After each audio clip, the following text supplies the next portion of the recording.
Are you feeling bloated? Let's talk about the most common causes of abdominal bloating.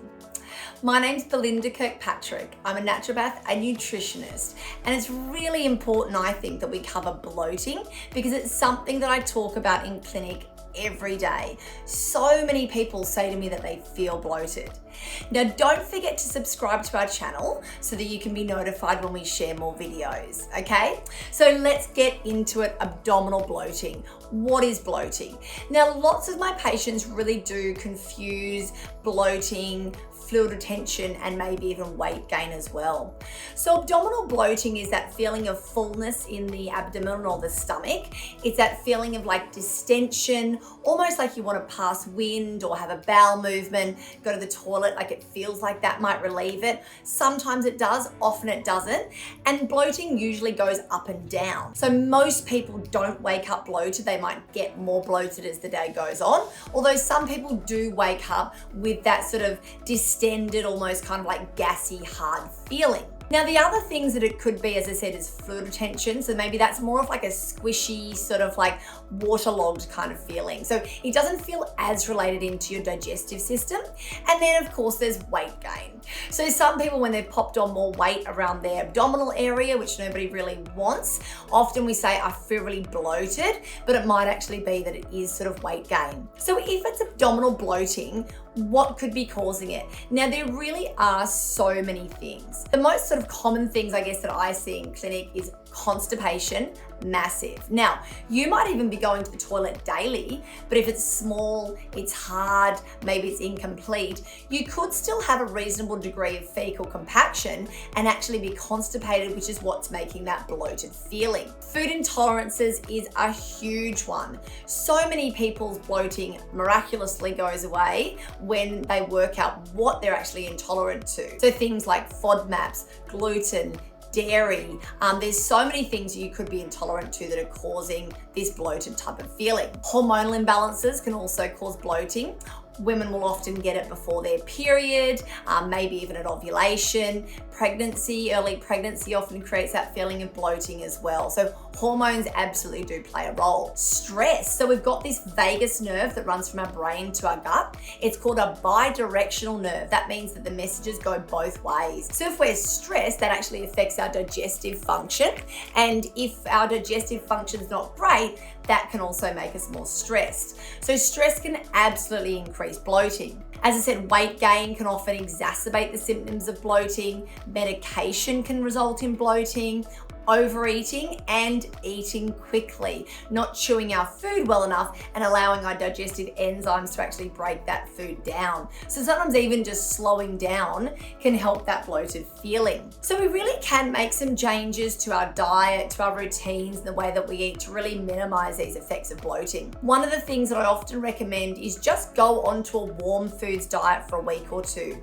So that basically means just eating foods that are cooked, stewed, soaked, no sort of crunchy apples, but maybe peeled and stewed fruits, maybe doing more steamed vegetables rather than kind of crunchy salads. And the reason for that is that, there's a reason that cows have 4 stomachs to digest grass, and that's because grass and plant food is actually quite hard to digest. So I'm definitely not saying not to eat your vegetables, but it might just be that you cook everything for a little while. Quite often when people just go on to say like, chicken or, meat and vegetables, sort of soups and stocks for a few days, that can often really settle down the symptoms of bloating. As I mentioned before, overeating. So make sure that you're actually having smaller meals more regularly to stop you from overeating, and try to eat more slowly. Now, I am somebody who does this as well. I can eat quite quickly if I'm not thinking about it. So it is really important to just slow down, take a few deep breaths, and actually chew and taste your food. That also helps with weight maintenance because our brain actually recognizes that we're eating and that we might not be hungry anymore. But from a digestive point of view, it allows our saliva to actually increase and start to break down the foods. Our stomach then secretes digestive enzymes. Our pancreas secretes pancreatic enzymes. Our liver secretes bile,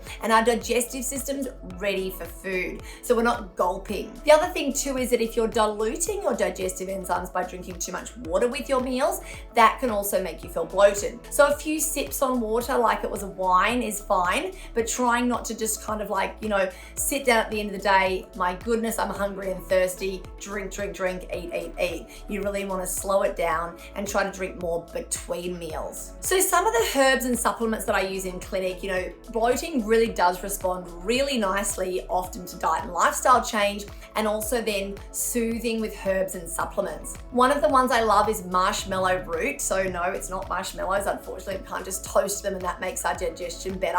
How good would that be? But so marshmallow root basically soothes the digestive lining, it reduces gas, but it also helps that fluid retention as it's a bit of a diuretic. So it does actually help with both of those things, the actual bloating and also what feels like bloating. There's also a natural seaweed supplement called Aquaman F that's starting to get more and more research behind it. So these sort of seaweed can actually help to support a healthy digestive barrier and reduces chronic inflammation in the gut. So when our gut's healthy, we can actually digest our food better, and it's less likely to then create this inflammation, excess gas production, and therefore then bloating. As I said before, it's also really important that we're working on the nervous system.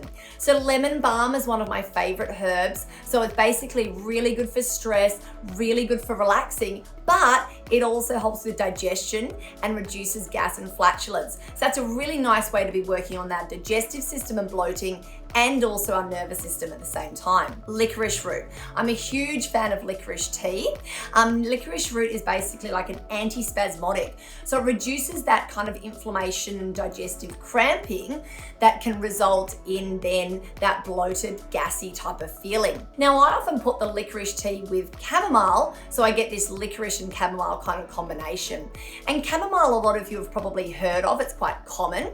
If the symptoms are bad, you want to be really using them as their herb, like as more of a supplement rather than just teas, but it's a really nice way to start. So studies have shown that chamomile really can reduce digestive disturbance. It's what's called a carminative. So it basically helps to reduce gas and helps to reduce the stomach muscles from being sort of over responsive, and helps bloating. There's been quite a few studies on irritable bowel syndrome and chamomile and the positive effects on those. So we do have an exciting product called the Bloat Vanisher. It contains some of these ingredients and it will really help you to sort out that bloated feeling, because it's such a horrible feeling to have bloating every day or even every second day. We really want to support our digestive system, not only to feel good, but making sure that we're absorbing all of our nutrients from the food that we're eating. I hope this helps, and I hope that it really has given you some tips to minimize or banish your bloating. See you guys.